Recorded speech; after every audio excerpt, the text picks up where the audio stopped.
Bienvenidos a la segunda parte de mi charla con Ana Luz Salazar, y en este capítulo abordaremos un tema delicado en todo aspecto. Agradezco su apreciable compañía y les pido nos mantengamos receptivos y respetuosos ante esta narración, ya que cualquiera podríamos ser parte de una historia similar. Recuerda suscribirte, compartir mis videos y darles me gusta para seguir creciendo en esta comunidad que es totalmente tuya. Habiendo dicho esto, comenzamos. Marcial Maciel Degollado fue un sacerdote mexicano, fundador de la Asociación Seglar Regnum Christi y de la Congregación Católica Legión de Cristo. Fue acusado formalmente de cometer abusos sexuales por varios miembros de la congregación y estudiantes de los establecimientos de los legionarios a partir de 1997, aunque hay constancia de la existencia de quejas desde los años 40, según señala el diario español El País. En 2006, como resultado de un proceso canónico interrumpido, la Santa Sede indicó el retiro de Maciel del ministerio sacerdotal. En 2009 saltó a la luz la noticia de que Maciel era padre de una joven española, y a través de un comunicado en 2019 la Legión de Cristo reconoció las acusaciones de abuso sexual de al menos 60 menores por parte de su fundador. Y lo voy a tocar con todo el tacto, pero con toda la dirección posible. Sí, Desgraciadamente, claro, tú fuiste un número más de esos casos, pero no de Marcial, sino uno de los discípulos de él, ¿no es así? Así es, una de las personas víctima de Marcial Maciel, llamado Fernando Martínez, tiempo después, pues, se volvió un depredador pederasta. Y yo desgraciadamente me topé con él a la edad de 8 años. Tú y yo hablamos hace un tiempo acerca de que las víctimas se vuelven victimarios, pero también depende de uno o depende de la persona seguir por ese camino o detenerse. En el caso de este señor, se volvió un victimario que no quiso detenerse, ¿no es así? Así es, se volvió en un depredador sexual, literalmente en un pederasta, depredador. Y pues bueno, durante años estuvo abusando sexualmente de niñas y niños. En tu caso fue repetido, no fue una vez, es lo que leí No, yo en en mi el caso acta. fueron abusos durante un año. Ok, fue constante, fue con lujo de violencia. Perdón que lo pregunte así, pero es para ayudarme a No entender. fue o sea, no hubo violencia. Bueno, es que sí hay violencia física porque hay un abuso, pero vaya, no hubo golpes, que sí es, supongo que esa es la pregunta. No me golpeaba ni nada, pero claro que me No hubo violentaba. jaloneos, simplemente te amedrentaba, te hacía pequeña y tú así, me imagino, ¿no? No, lo que pasaba era que te iban envolviendo, entonces era muy complicado discernir en qué te estaban envolviendo, porque yo no entendía absolutamente nada de esos temas y no lo sabía porque estaba muy pequeña y entonces no me daba cuenta realmente qué es lo que me hacía. Me Ok. explico. Me costó mucho tiempo darme cuenta que eso que me hacía no me gustaba, que estaba mal, que no me sentía, que no sentía bien, que necesitaba pedir ayuda. Me costó un año aproximadamente. Claro, era algo que no era correcto. No quiero entrar más en detalles porque no tiene caso, más bien los detalles en los que quiero entrar es todo lo que sucede alrededor. Y después de que sucede esta situación, tú no cambias tu forma de ser, no te vuelves una niña introvertida, o sí, o qué es lo que Sí, cambia en tu vida. sí, claro. A raíz de eso experimenté lo que es la ansiedad generalizada, la depresión. A raíz de eso cambié completamente. Yo después de ese evento soy otra persona. No Y a soy pesar, esa niña, no soy esa niña que siempre fui súper alegre, súper feliz. No, era una niña con episodios de depresión muy frágil. Me convertí en una persona muy frágil. Era muy fácil lastimarme. Y me ha costado mucho trabajo como recobrar fortaleza. y a pesar de ello, pues recobraste fortaleza muy joven porque, como bien dices y como comentamos hace rato, a la edad de 10 años comienzas en los medios porque agarras fuerza. ¿Por qué? Porque te aferras de algo que realmente amas y te apasiona y te ayuda a salir adelante de este trance que creo, más adelantito lo vamos a hablar, es un trance del cual uno nunca se cura, ¿no? No, es algo con lo que aprendes a vivir, que trabajas toda tu vida, el resto de tu vida. Y sí te puedo decir que más que, porque me dicen, es insuperable. No, sí, sí, sí lo superas, pero está ahí guardado y sale de vez en cuando y entonces tienes que estarlo como capoteando todo el tiempo, ¿no? Para poder sobrellevar la situación. Exactamente, como bien dice, el dolor con el que se aprende a vivir, como cuando pierdes a un familiar querido, que es un dolor que nunca se te quita, pero sigues tu vida porque tienes que seguir tu vida y ese dolor está ahí latente y de repente te acuerdas de ese Así es. familiar. Aquí perdiste algo muy importante que fue tu inocencia, fue tu descoyunte, que como se le llama comúnmente.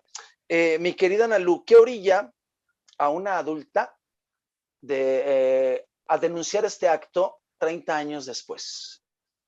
Casi Bueno, 30 años después. bueno, yo lo denuncié en su momento cuando era niña, pero lo hice público 30 años después, que es Ah, ok, diferente. ok. Y es muy importante que lo diga de esta manera porque siempre me dicen, ¿por qué hasta ahorita? Pues porque hasta ahorita lo hice público, porque hasta ahorita se me antojó hacerlo público. ¿Por qué? Porque sé que este señor estaba a sus anchas en Europa, sin ningún conflicto, siendo padre.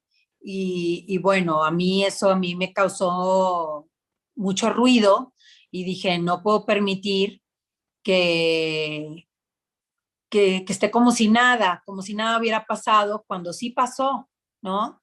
Y no solo a mí, le pasó a más niñas y a más niños. Entonces, vi inmerecido que él estuviera como si nada y eso fue lo que me dio el arrojo de denunciarlo públicamente y hacer esta denuncia pública en el 2019. Te lo pregunto así, ¿en qué orilla a un adulto hacer esto, hacerlo público? Porque eh, tú sabes que yo también hace no mucho abrí se puede decir mi expediente y conté mi experiencia con alguien también, nada más que yo no llegué al abuso en esa experiencia, llegué nada más al acoso, pero dejé pasar muchos años y en mi caso, yo hablo por mí y ahorita me contarás tu experiencia, es porque yo no tenía la madurez, no sabía cómo expresarlo y hasta me sentía culpable. ¿Qué pasaba por la mente de Analu? Claro, la culpabilidad es parte del negocio, del abuso. ¿Por qué? Porque hay un consenso que tú haces con tu abusador, aunque tú no lo quieras aceptar. Y es el que todo eso que sucede es secreto. Y entonces tú guardas el secreto y te sientes culpable. Tú rompes el secreto y te sientes culpable. ¿Por qué? Porque así funciona en el abuso y es horrible. Es un mecanismo de secretismo que tiene este tipo de conductas, que genera este tipo de conductas. Pero no quiere decir que seas culpable, por supuesto que no lo eres, solamente es muy difícil no sentirte culpable, porque rompes el pacto de la pederastia o el pacto del abuso. En mi caso, por supuesto que había culpabilidad, que me costó muchísimo trabajo y me cuesta muchísimo trabajo todavía trabajarla. La culpabilidad es algo que te acompaña el resto de la vida, como si tuvieras hecho algo por lo cual este, te sucedió eso y que cuando hablaste, en lugar de recibir apoyo, recibiste señalamientos y recibiste tratos indignos, pues peor, ¿verdad? Peor culpabilidad te genera, sientes que todo esto que te está pasando es tan injusto, tan impune, tan tremendo, que no sabes qué hacer con toda esa información. Ahora que soy un adulto y que tengo más fuerza, pues evidentemente al momento de enfrentarlo de manera pública, ya no me siento con la misma vulnerabilidad que me sentía como cuando lo enfrenté siendo una niña. Este tipo de señalamientos, este tipo de cuestionamientos, eh, cuando tú lo dijiste la primera vez cuando eras pequeña, ¿fue por parte de la sociedad, de la escuela, de quién? De la escuela, de la sociedad, de la misma congregación, de todos. Todos estos señalamientos venían para que yo me callara, pero yo no me callé. Entonces eso les hizo un ruido tremendo, de tal manera en la que sacaron al cura de donde estaba, por otras niñas que también valientemente hablaron, otras compañeras que hablaron valientemente y que lograron que después de mi experiencia, pues bueno, ellas también sufriendo lo que sufrieron y pasando todo lo que les pasó, pues bueno, lograron también subiendo la voz que este señor se fuera de ahí. Hicieron muy bien. Con todo respeto te pregunto esto, mi querida Analu, porque sabes que te quiero. ¿Qué papel jugó tu familia en ese momento? Mi familia fue fundamental. Tuve al papá que más me defendió, a la mamá que más valentía me dio, me creyeron inmediatamente. Yo no tengo recuerdos de que no me hayan creído o que no haya encontrado yo apoyo en ellos. Por el contrario, gracias a ellos tuve la fortaleza para sostenerme y para hablar y eso fue grandioso. La verdad es que el papel de mi familia fue lo máximo y también todo el papel que jugaron después de la experiencia, porque la experiencia me marcó a tal grado en la que necesité muchas terapias y mucha ayuda y mis papás me brindaron todo el apoyo y todas las terapias necesarias y todo lo que yo necesitara para salir adelante, ¿no? Yo quería escuchar eso de ti porque eso yo ya lo sabía, te voy a contar por qué. Me contaron una experiencia donde me dijeron que después de que nació una niña muy bonita, la más hermosa de todo el mundo, así la consideran, se sintió frustrado porque estuvo en una incubadora muchas horas y no podía cargarla. Y se sentía frustrado porque la veía a través de un acrílico y que a partir de que le permitieron tocar a esa niña, él dijo y se prometió y prometió, te prometió y le prometió a sí mismo que jamás te soltaría. Y eso lo ha hecho hasta el día de hoy. Y eso me lo contó él mismo. ¿Cómo ves? ¿Sabes de quién habló? Pues yo creo que sí, de la única persona a la que puedes hablar que no me ha soltado hasta el Y día de hoy. escucha, y escucha lo que te dice. Cuando nació, fue la niña más hermosa que había visto en toda mi vida. La llevaron a la incubadora y no la podía tocar. Y pasaron muchas horas. Y después tuve la oportunidad de tenerla en mis brazos. Y desde ese momento hasta la fecha no la he soltado. Sigue siendo mi reina. Él es el señor Efraín, papá de Analu. ¿Cómo lo Así escuchas? es. Ay, mi papá, que tanto lo quiero. Pobrecito, mi papá no le salió ni un hijo ingeniero, siempre le digo. Le salieron todos artistas. Bueno, algunos artistas, otros autistas y otros artistas con H, la de los que hartan, pero Sí, eso es de los diferente. que hartamos, exacto. Sí, mi papá que siempre ha sido un pilar maravilloso para mí en mi vida, un hombre excepcional. Gracias a él, pues aprendí a cantar. Gracias a él aprendí todo lo que sé de la música, gracias a mi papá y claro, también a mi mamá, pero mi papá siempre fue más musical y en mi casa haz de cuenta que vives en Glee y todo el mundo pasa y todo el mundo está cantando y todo el Oye, mundo qué está. padre, qué Sí, todo padre. el mundo está cantando y luego mi papá agarra la guitarra y de la nada empieza a cantar y entonces pasas y lo oyes cantar y eso es como lo más cotidiano y común en mi casa y es padrísimo que todos seamos tan musicales y eso se lo debemos muchísimo a mi papá. Ahora entiendes por qué me desvelé y todavía falta mucho, ¿eh? Todavía falta mucho. Pero ahora entiendes por qué me desvelé. Imagínate. O sea, todo lo que te preparé. Y bueno, regresando un poquito al tema, mi querida Ana Luz, sé que el padre, Fernando Martínez, escribió una carta de perdón para Bueno, ti y para todas las víctimas, pero parecía un copy-paste donde nada más cambiaba el nombre, ¿no? Exacto, es un copy-paste. Aparte ni la escribió él, nomás la firmó él. Yo la tengo física, la carta, y la tengo nada más porque ahí acepta él lo que hizo. Y eso, claro, lo adorna, todo el tiempo adorna en la carta lo que él hace. Pero para mí era importante tener la prueba de lo que hizo y yo tengo un violador confeso. No hay una sola palabra dentro de esa carta en donde me refute o me diga esto que estás diciendo no es mentira, nada, nada. Ni se atrevió, cosa que me da gusto, ni la congregación se atrevió siquiera. Y sí, pues es un copy-paste, es una carta burda, absurda, en donde pide perdón, porque según él no se dio cuenta del daño que me había causado.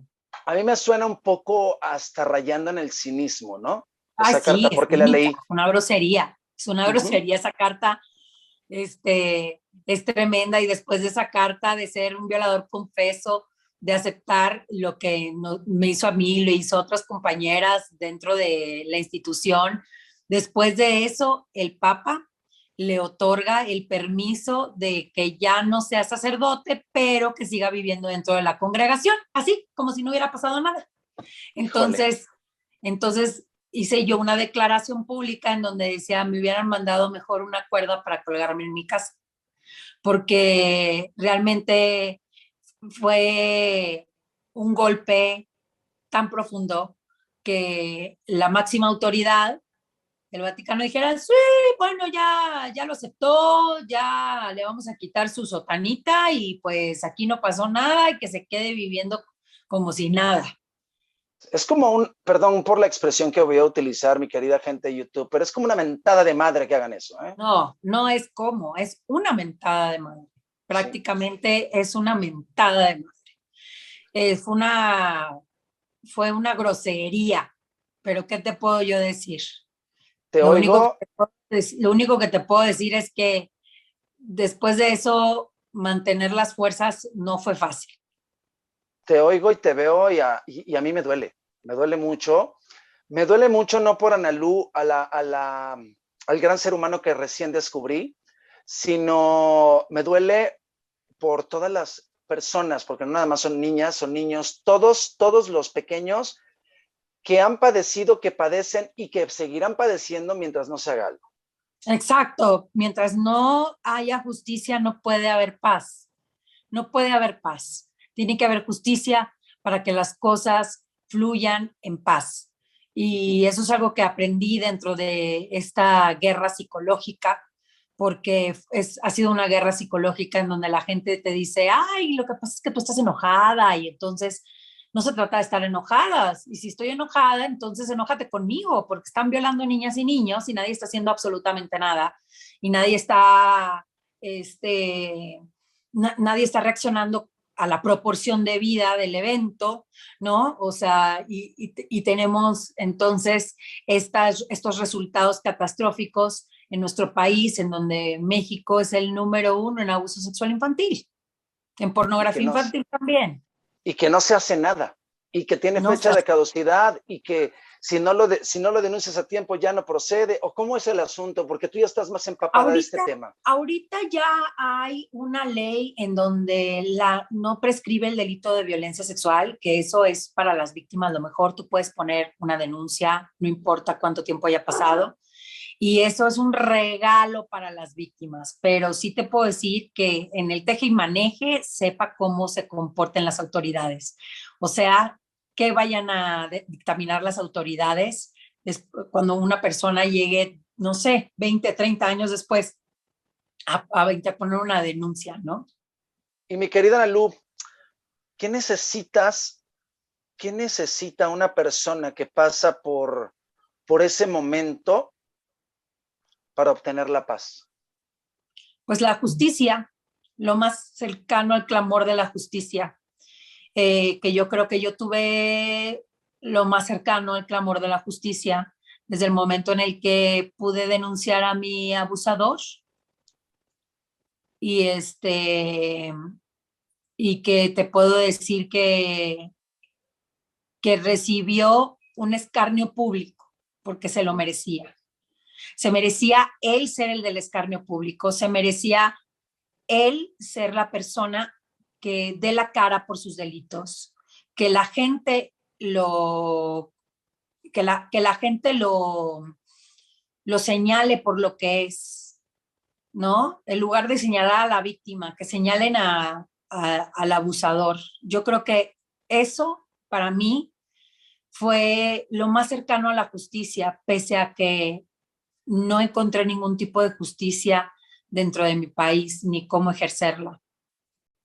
Hay dos situaciones que me vienen a la mente en este momento, ahorita que me explicas esto. Uno, he tenido el gusto de que colabores conmigo, de que colaboremos juntos, que para mí ha sido un descubrimiento maravilloso el trabajar contigo, porque ese timing, esa comunicación, como dos piezas de rompecabezas sin querer, embonamos, padrísimo. Y nos tocó hablar de un tema que yo no entendía hasta que estudié tu historia, que fue el tema de Frida Sofía. Y el modo en que la defendías, que tú sabes que yo no estaba ni a favor ni en contra, me mantenía neutral, pero no entendía el por qué tu posición, y ahora entiendo muchas cosas, o trato de entender muchas cosas, que muchas veces a la víctima no se le cree, se le señala y se le juzga, y es lo que justo estás diciendo en este momento, que quien debe ser juzgado y señalado es el agresor, no la víctima, ¿no? Exacto, y en el caso que tanto discutimos en esa ocasión, en el de Frida Sofía, creo que a ella se le juzga por la persona que es y estamos olvidando el punto toral. ¿Cuál es? Que ella era una niña pequeña que sufrió violencia sexual, porque eso es lo que ella sostiene. Y yo prefiero 1000 veces creerle a la víctima que creer en quien desmiente a la víctima. Y ya si yo me equivoco y entonces la víctima no era víctima, y entonces prefiero equivocarme. Prefiero equivocarme y decir, discúlpenme, me equivoqué, que tengo todos los pantalones para decir, discúlpenme, me equivoqué, y todas las faldas bien puestas, en lugar de estar del lado que yo considero que es del lado incorrecto de la historia. Creo que a nadie le gusta equivocarse, pero en esta situación en particular, equivocarse en cualquiera de los dos lados no sería lo mismo. Y es mejor equivocarse al señalar a alguien como victimario que al juzgar a una víctima. Así es, siempre. Estoy de acuerdo contigo en eso. Sí, eso yo lo entendí con el tiempo, mi querida Analu.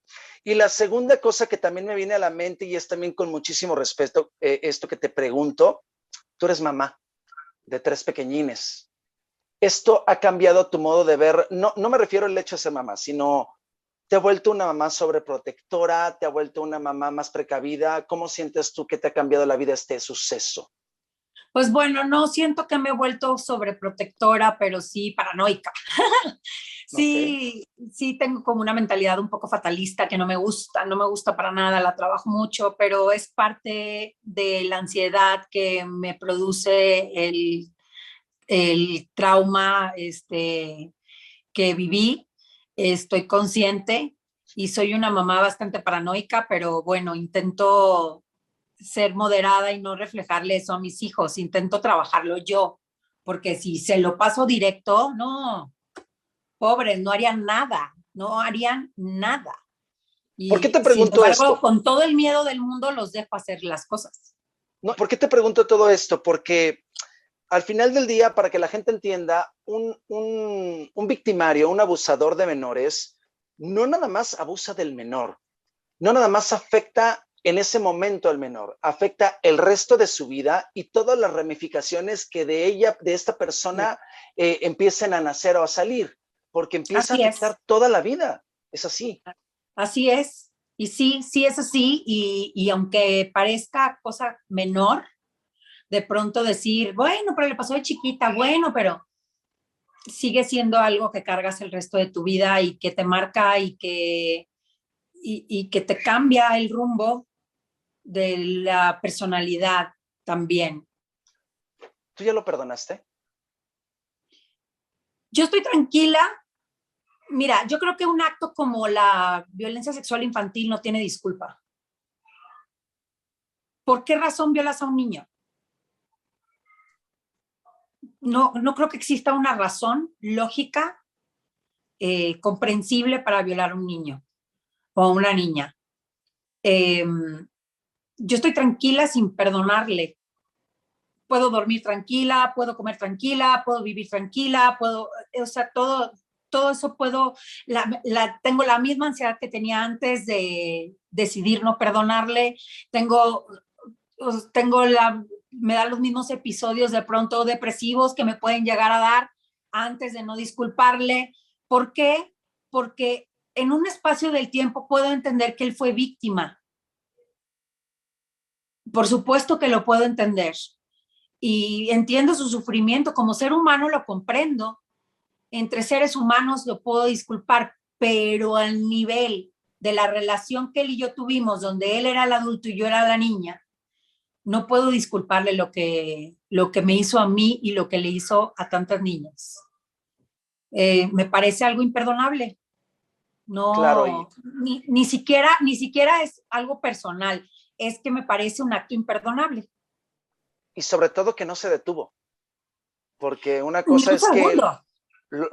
una cosa es que lo hagas o intentes hacerlo, te detengas y busques ayuda, pero él no se detuvo, él siguió y siguió y siguió y con más. Y en la impunidad y durante 50 años o 30 años, no sé cuánto tiempo mantuvo este tipo de conducta, pero fueron décadas. Entonces, por supuesto que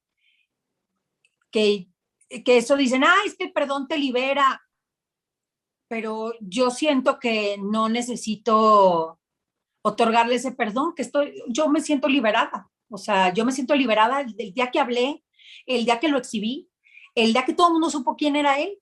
Ese día yo me encargué de que todo el mundo supiera quién era él y lo que lo que él hace, y lo que él hacía y lo que me hizo. Y ese día me liberé.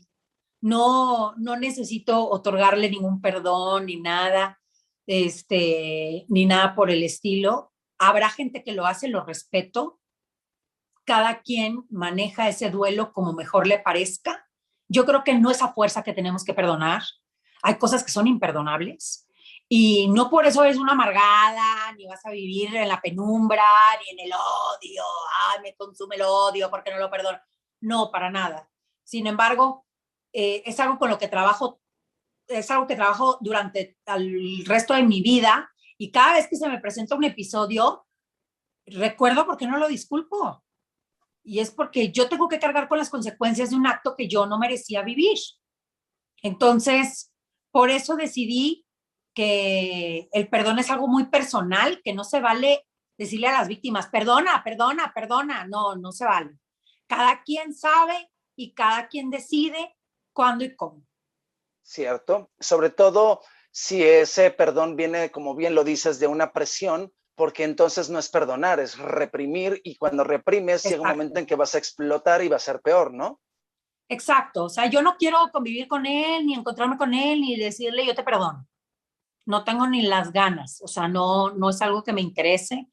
No me interesa convivir con mi abusador, no me interesa confrontarlo, no me interesa absolutamente, ya lo confronté, ya gané esa partida porque de mi lado estaba la verdad, y porque cuando tú tienes la verdad de tu lado y la verdad es tan contundente y tan firme y tan fuerte, nada la puede detener. Entonces estoy tranquila por eso y no siento como que deba de otorgar el perdón. Yo creo que hay cosas que no se pueden disculpar, y lo que tú le haces a un niño con esa hazaña no tiene disculpa. Porque claro, si hubiera sido entre adultos, pues bueno, y aún así, el acto de la violación me parece el acto más imperdonable que existe, porque no hay razones para violar a alguien. No existen razones para violar a alguien más que demostrar tu poder. Y eso es muy ruin, ¿no? Entonces, me parece que por eso no le encuentro razones como para decir, ay, claro, yo te perdono, pero tampoco significa que viva en el rencor y que le desee lo peor. No le deseo lo peor, lo que le deseo es que le caiga la justicia, como le debe de caer, como a todos nos debe de caer si cometemos un delito. Es todo. Por supuesto, y sobre todo, ahorita que mencionaste el hecho de el abuso es imperdonable, no importa si sea niño o sea adulto, pero sí hay repercusiones muy distintas entre un niño y un adulto. Obviamente el descoyunte sexual es distinto porque un adulto pues ya conoce la sexualidad y ya sabe lo que sí quiere y lo que no quiere y se tiene que hacer de común acuerdo. Pero en el caso de un niño que no sabe lo que es la vida, ¿no?